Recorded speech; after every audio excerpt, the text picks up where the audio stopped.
Merencanakan husnul khatimah. Khalda Najia Soleha Institute. Tak ada kematian yang terlalu muda, karena yang masih muda belum tentu hidup sampai tua. Demikian juga seorang suami, tak selamanya dia mendampingi kita sampai menua. Kadang ada suami yang dipanggil lebih dulu hingga istri harus hidup sendiri. Dan sebagai seorang individu muslim, kita pun akan dipanggil olehnya, hanya menunggu antrean. Karena itu penting untuk merencanakan husnul khatimah. Yang pertama, mengingat kehidupan setelah mati. Jika kita ingat bahwa hidup di dunia hanya sebentar dan masih ada kehidupan sesudah mati, maka kita senantiasa berusaha berada dalam kondisi ketaatan kepada Allah Subhanahu wa Ta'ala. Kita tidak pernah meninggalkan yang wajib, berusaha melakukan yang sunnah, dan menjauhi yang makruh, serta sudah pasti meninggalkan yang haram. Kita memohon kepada Allah agar kelak dipanggil ketika dalam keadaan sedang taat, bukan maksiat. Betapa indahnya mereka yang dipanggil saat sujud dalam sholat, atau meninggal saat umroh dan haji di depan Ka'bah, atau diwafatkan saat menuntut ilmu, berzikir, atau ketaatan-ketaatan lainnya. Biasanya manusia meninggal dunia pada kondisi yang memang sehari-hari dia dominan memanfaatkan waktunya untuk itu. Misalnya, ada seorang qori atau pembaca Al-Quran yang wafatnya saat membacakan ayat suci Al-Quran dalam pembukaan suatu acara. Ada guru yang meninggal dunia saat mengajar di depan murid-muridnya. Demikianlah, apa amalan kita yang paling banyak kita kerjakan, maka kemungkinan besar kita akan meninggal dunia pada saat itu, pada saat kita sedang melakukannya. Karena itu, semoga Allah menjaga aktivitas kita senantiasa dalam ketaatan. 2. Memilih amal rahasia yang terbaik. Di antara sekian banyak amal soleh yang harus kita lakukan secara pribadi, kita bisa fokus memilih salah satu amalan yang paling dominan dan kita persembahkan yang terbaik semata-mata karena Allah. Pilihan amal pribadi yang paling mudah kita lakukan sesuai kemampuan.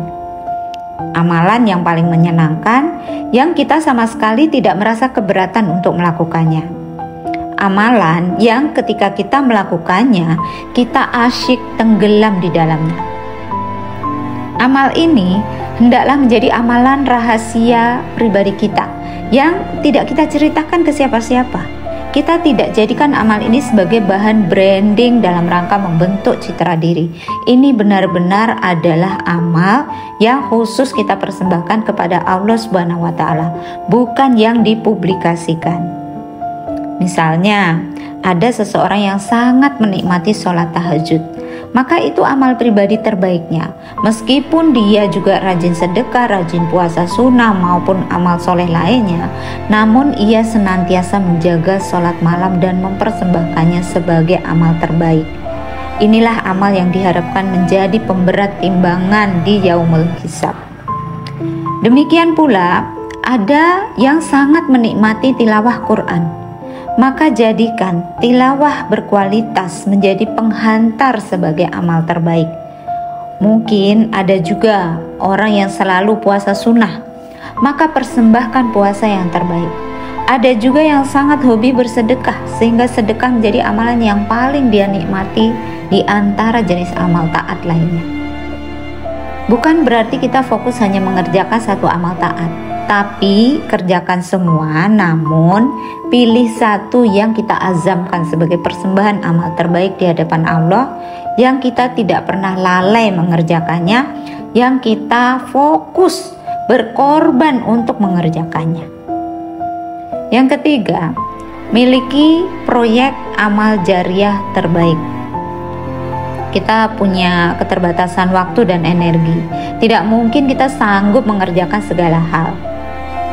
Pilih saja salah satu proyek amal jariah terbaik yang sesuai keahlian dan kemampuan.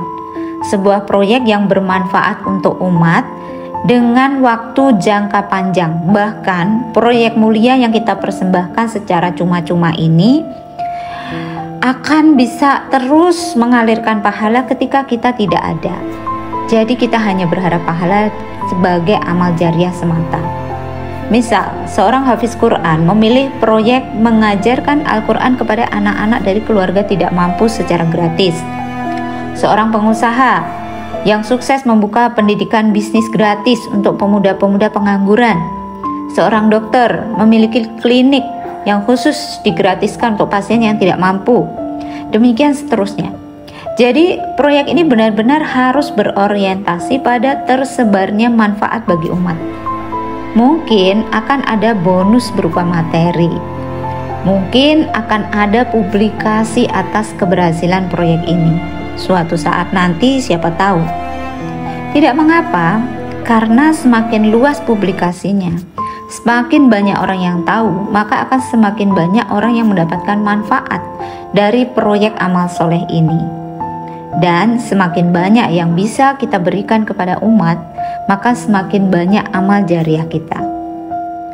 Semoga dengan perencanaan tersebut, kita dan orang-orang yang kita sayangi tidak menangisi dan menyesali kepergian kita jika saat Allah memanggil telah tiba.